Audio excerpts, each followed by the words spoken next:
wabarakatuh. Kami akan mempresentasikan hasil kerja kelompok kami, yaitu analisis penerapan substance sampling plan pada UMKM pembuatan ember yang berlokasi di Wonokupang, Kecamatan Balongbendo, Kabupaten Sidoarjo.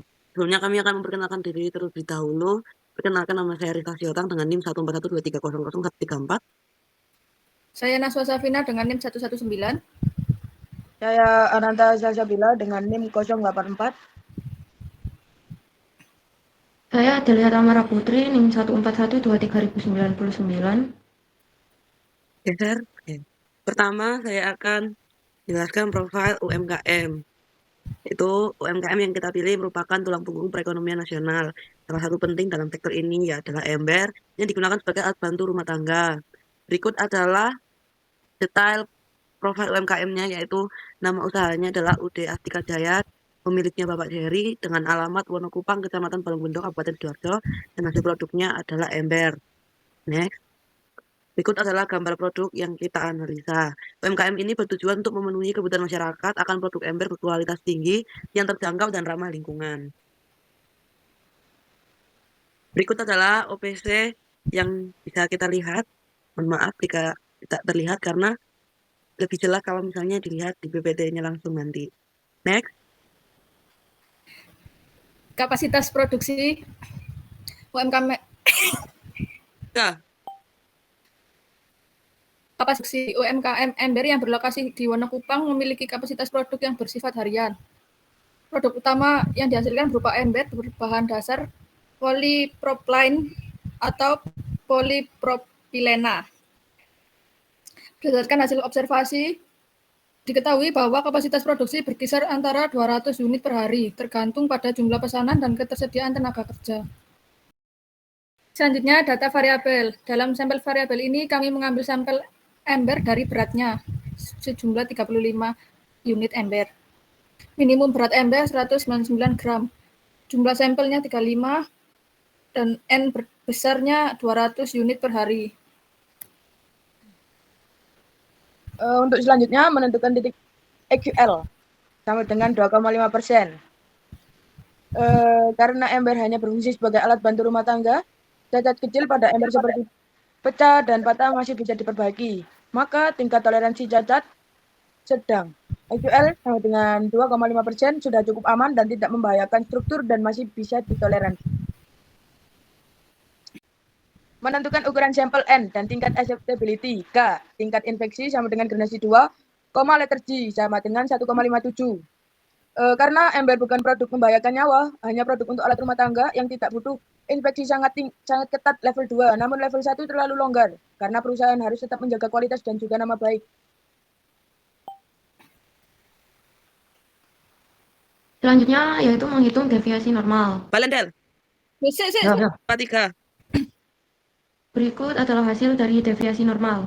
Kesimpulannya ZL dalam kurung 0,31 lebih kecil 1,57 sama dengan C. Maka rata-rata lot tidak memenuhi kriteria penerimaan atau lot ditolak. Artinya 200 unit hasil produksi dalam satu lot tidak memenuhi standar kualitas. Maka produk tidak boleh dikirim ke konsumen dan diperlukan tindakan perbaikan. Next. Selanjutnya single specification limit tipe 2M menentukan titik AQL sama dengan 2,5%. Berikut adalah hasil datanya. Karena ember hanya berfungsi sebagai alat rumah tangga, cacat kecil pada ember seperti pecah dan patah masih bisa diperbaiki. Pembuatan ember ini juga masih menggunakan cetakan dan masih melibatkan tenaga manusia. Maka tingkatan toleransi cacat sedang AQL sama dengan 2,5% sudah cukup aman dan tidak membahayakan struktur dan masih bisa ditoleransi. Next. Menentukan ukuran sampel N dan tingkat acceptability N.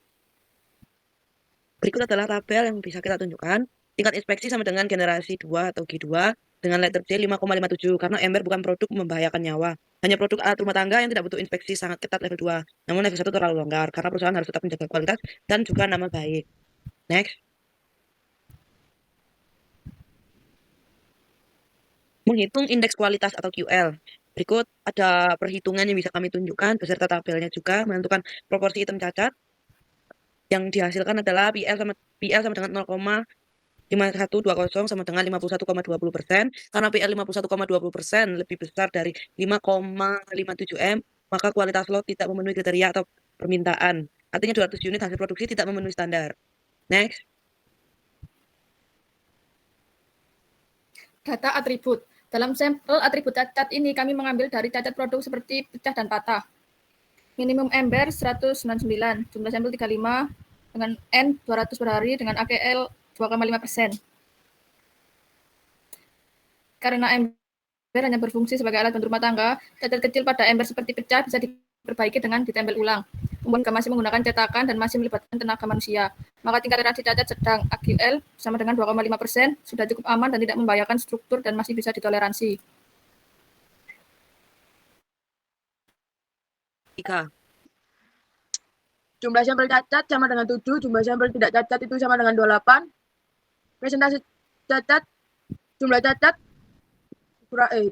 per jumlah sampel dikali 100% sama dengan 7, per 25 dikali 100% sama dengan 20%.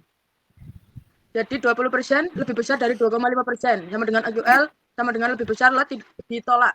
Karena presentasi cacat lebih besar AQL, artinya 200 unit yang diproduksi tidak memenuhi standar atau gagal produksi. Sampel dibagi menjadi 5 kali. Pengambilan sampel setiap 1 kali pengambilan sebanyak 7 sampel. Dan contohnya bisa dilihat di tabel di bawah ini. Untuk center line sama dengan sigma DI per 7 kali 5 sama dengan 7 per 35 sama dengan 0,2.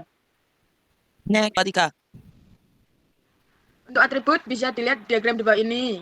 Untuk selanjutnya, upper control limit atau UCL dengan hasil 3,37. Selanjutnya, lower control limit atau LCL dengan hasil min 0,3 sama dengan 0. Karena jawaban LCL tidak boleh negatif, maka hasil LCL 0.